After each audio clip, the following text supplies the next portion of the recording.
तो फिल्म की शुरुआत होती है एक मिलियनर आदमी रिची को दिखाते हुए जो अपना फैमिली बिजनेस रन करता है। आज उसकी सक्सेस पार्टी पर हम उसकी पूरी फैमिली और उसके वाइफ हंटर को भी देख पाते हैं।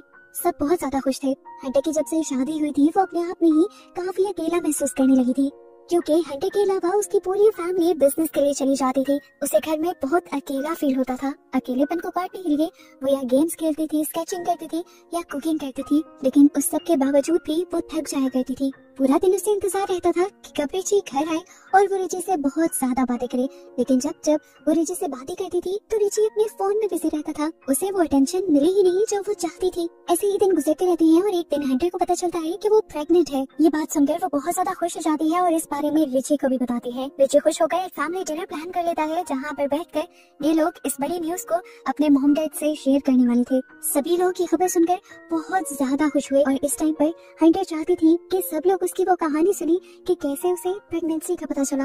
लेकिन दोबारा ये रिची के डैड ने उसकी बात काटी और ये लोग अपनी बिजनेस डिस्कशन में लग गए। इस मर्तबा हंटर को इतना ज्यादा अकेला फील हुआ कि उसे गुस्सा आने लगा। उसने टेबल पर देखा और उसे एक गिलास में बर्फ नजर आई और गुस्से में उसने बर्फ ही खाना शुरू कर दी और बर्फ खाने की आवाज से सभी लोग बहुत ज्यादा तंग हो गए। खैर रिची की मॉम ने उसको समझा और उन्हें लगा कि हंटर ने ऐसा अपनी प्रेगनेंसी की वजह से किया है। अक्सर लड़कियों को ऐसी हालत में डिप्रेशन हो जाता है, इसलिए अगली सुबह हंटर के डिप्रेशन को दूर करने के लिए वो हंटर को एक बुक देकर जाती है। हंटर चाहती थी कि रिची की मॉम बैठकर अभी भी उनसे बात करें, लेकिन रिची की मॉम भी यहाँ से चली गई। खैर अब वो बुक पढ़ने लग जाती है और इसी बुक में लिखा था कि इंसान को अपने डिप्रेशन को दूर करने के लिए हर रोज कुछ नया करने का ट्राई करना चाहिए, कुछ ऐसा जो उसने कभी पहले ना किया हो, ना ही एक्सपेक्ट किया हो। ये सोचते हुए उसके दिमाग में एक अजीब ख्याल आता है और वो उठकर एक मार्बल बॉल खा लेती है। और हैरानी की बात थी, ये खाने के बाद उसे इतना अच्छा फील हो रहा था जैसा उसे पहले कभी नहीं फील हुआ था। थोड़ी देर बाद जब रिची घर आता है तो वो नोटिस करता है कि हंटर आज बहुत ज्यादा खुश है, पिछले दिनों से भी ज्यादा। रिची उससे खुशी की वजह पूछता है तो हंटर बताती है, आज मैंने कुछ बहुत अनएक्सपेक्टेड किया और उसी वजह से मुझे अपने पे बहुत खुशी हो रही है। रिची इस टाइम उससे पूछता है तो आखिर तुमने ऐसा क्या किया, लेकिन हंटर इस टाइम झूठ बोल देती है। अगली सुबह हंटर को हम इससे भी ज्यादा अजीब काम करते हुए दिखते हैं। वो पिछले दिन खाए हुए मार्बल बॉल को अपने स्टूल रेस्ट में से निकाल कर संभाल लेती है।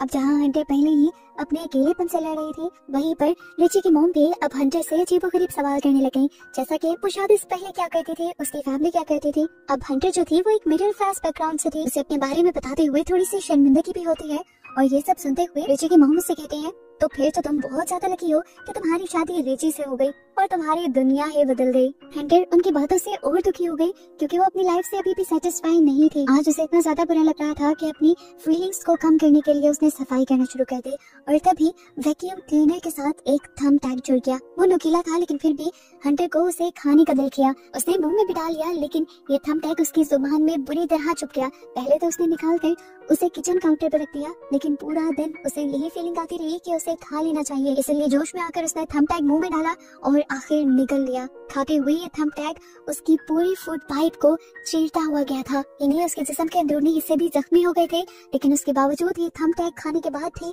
उसे बहुत अच्छी फीलिंग आ रही थी। रात में रिची अपने फ्रेंड्स के साथ घर पर पार्टी करने के लिए आ जाता है। जाना तो हंटर को भी बाहर था, लेकिन तभी उसे बहुत ज्यादा पेट में दर्द होना शुरू हो गया। वो जब वॉशरूम में गई तो थंब टैग तो उसका बाहर निकल आया, लेकिन इस मर्तबा थंब टैग की वजह से उसके जिस्म से बहुत ज्यादा ब्लड भी आया था। दर्द भी उसे बहुत ज्यादा हो रहा था। अब रिची भी उसे ढूंढते हुए रूम में आ गया, लेकिन रिची के आने से पहले ही उसने सारा ब्लड साफ कर दिया ताकि रिची को कुछ भी पता न चले। थोड़ी देर बाद यहाँ पर रिची का एक फ्रेंड आ जाता है। वो हंटर को माँ बनने के लिए कंग्रेचुलेट करता है और फिर उसे शेयर भी करता है कि इस पार्टी में वो बहुत ही अकेला फील कर रहा है। वो हंटर से पूछता है, क्या मैं आपको गले लगा सकता हूँ। हंटर भी उसे गले लगा लेती है और यहाँ पर हमें फील होता है कि उस लड़के किससे ज्यादा हंटर उसे गले लगाना चाह रही थी अपना अकेलापन दूर करने के लिए। खैर वक्त गुजरता रहा और दिन ब दिन हम देखते रहे कि हंटर का बिहेवियर बहुत ज्यादा चेंज हो रहा था। वो ऐसी चीजें खाना शुरू कर चुकी थी जो आम लोग डाइजेस्ट ही नहीं कर पाते, जैसा कि cell, battery, pins, safety pins और बहुत सी ऐसी चीजें जिन्हें वो बाद में अपने स्टूल पेस्ट से निकाल कर संभाल भी लेती थी और उन्हें ट्रॉफिस की तरह उसने सजा कर भी रखा हुआ था।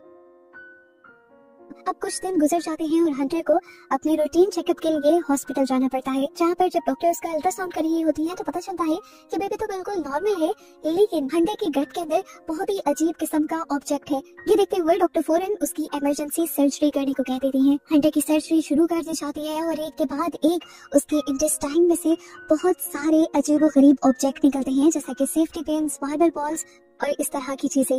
सर्जरी के बाद डॉक्टर्स उसकी सिचुएशन पर बात करते हैं और डॉक्टर्स को ये पता चलता है कि हंटर एक साइकोलॉजिकल डिसऑर्डर से गुजर रही है, एक दिमागी बीमारी से गुजर रही है, जिसमें इंसान का दिल करता है ऐसी चीजें खाने का जो इंसान नहीं खा सकता। रिची ये सब सुनकर बहुत ज्यादा गुस्से में आ चुका था। वो हंटर को घर लेकर आता है और हंटर को बहुत ज्यादा डांटता है। वो हंटर से ये सब कुछ एक्सपेक्ट नहीं कर रहा था। वो अब अपने रूम में से ऐसी सारी चीजें उठा लेता है जिनको खाया जा सकता था, लेकिन वो नहीं जानता था कि हंटर तो कुछ भी खा सकते हैं। खैर, रिची जितना परेशान था, रिची के डैड उससे भी ज्यादा परेशान थे, क्योंकि उन्हें रिची के बेबी की टेंशन थी। इसलिए वो हंटर के लिए फौरन ही एक बहुत बड़े साइकियाट्रिस्ट को बुक कर लेते हैं। बातें करते हुए ये साइकियाट्रिस्ट हंटर से पूछती है कि तुम्हें क्या मिलता है ये सब कुछ खाकर। वो बताती है कि जब मैं ऐसी चीजों को अपने मुंह में रखती हूँ तो मुझे उनकी फीलिंग बहुत अच्छी लगती है, इन चीजों के टेक्सचर्स बहुत अच्छे लगते हैं अपने मुंह में। यहाँ पर साइकियाट्रिस्ट को अंदाजा हो जाता है कि उसने ये सब कुछ खाना अभी भी नहीं छोड़ा। ये बात वो रिची को बता देती है और रिची अब हंटर के लिए एक बॉडीगार्ड हायर कर लेता है जो 24 घंटे उसके साथ रहने वाला था, उस पर नजर रखने वाला था, ताकि हंटर कुछ ऊट पटांगा ना खा ले। और इस बॉडीगार्ड के आने से हंटर और भी ज्यादा फ्रस्ट्रेट हो जाती है, गुस्से में आ जाती है। यहाँ पर हम देखते हैं कि गार्ड को भी हंटर की ये सारी हरकतें पसंद नहीं आ रही थी। वो हंटर से अजीब सा नाराज और उखड़ा उखड़ा रहता था, क्योंकि उसकी एक अपनी थी। वो ये सोचता था कि इतने बड़े घर में हंटर रहती है, हर फैसिलिटी होने के बावजूद ऐसी क्या वजह हो सकती है कि उसे दिमागी बीमारी हो गई। क्या वो इतने बड़े घर में भी खुश नहीं रह सकती?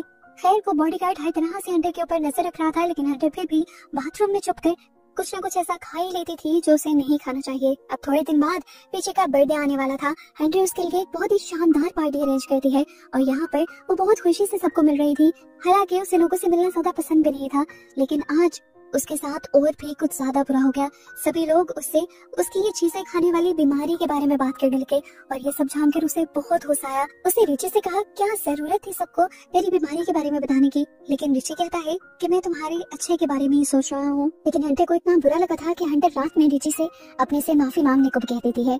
अब अगला दिन आता है, थेरेपिस्ट दोबारा आती है। हंटर को आज थेरेपिस्ट से बात करते हुए बहुत अच्छा फील हो रहा था, क्योंकि वो बात ही तो करना चाहती थी। थेरेपिस्ट के चले जाने के बाद वो गार्डन में जाती है और पौधों की देखभाल करने लग जाती है। हालांकि उस टाइम उसका दिल भी कहता है कि वो उठाकर ये सारी मिट्टी खा ले, लेकिन वो अपने ऊपर कंट्रोल रखती है।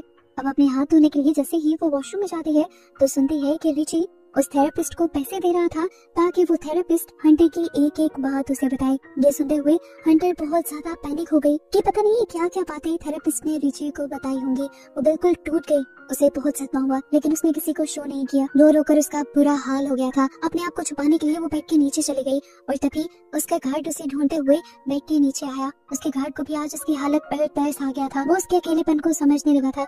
गार्ड ने उससे कुछ नहीं कहा, बस उसके कंधे पे हाथ रख दिया और उसके पास ही लेटा रहा। काफी देर बाद जब हंटर की आंख खुली तो उसने देखा कि गार्ड भी वही सो गया था। वो बेड से बाहर निकल आई, लेकिन गुस्सा उसका अभी भी कम नहीं। इसी गुस्से की वजह से उसका उटपटांग की चीजें खाने का दोबारा दिल कर जाता है और वो सारी कबर्ड्स और दराजे खोल के ऐसी चीजें ढूंढने लग जाती है जिनको वो खा सके। उसे यहाँ पर एक स्क्रू ड्राइवर मिलता है और वो उसे ही निकल लेती है, लेकिन उसे निकलने की वजह से उसकी तबीयत बहुत ज्यादा खराब हो गई थी। स्क्रू ड्राइवर उसके गले में फंस गया था। उसके गले से अजीब आवाजें आने लगी थी और वो नीचे गिर गई। ये आवाजें सुनकर उसका गार्ड भी उठ गया और फौरन उसे देखने लगा। उसकी हालत इतनी खराब थी कि उसने एम्बुलेंस को बुला लिया।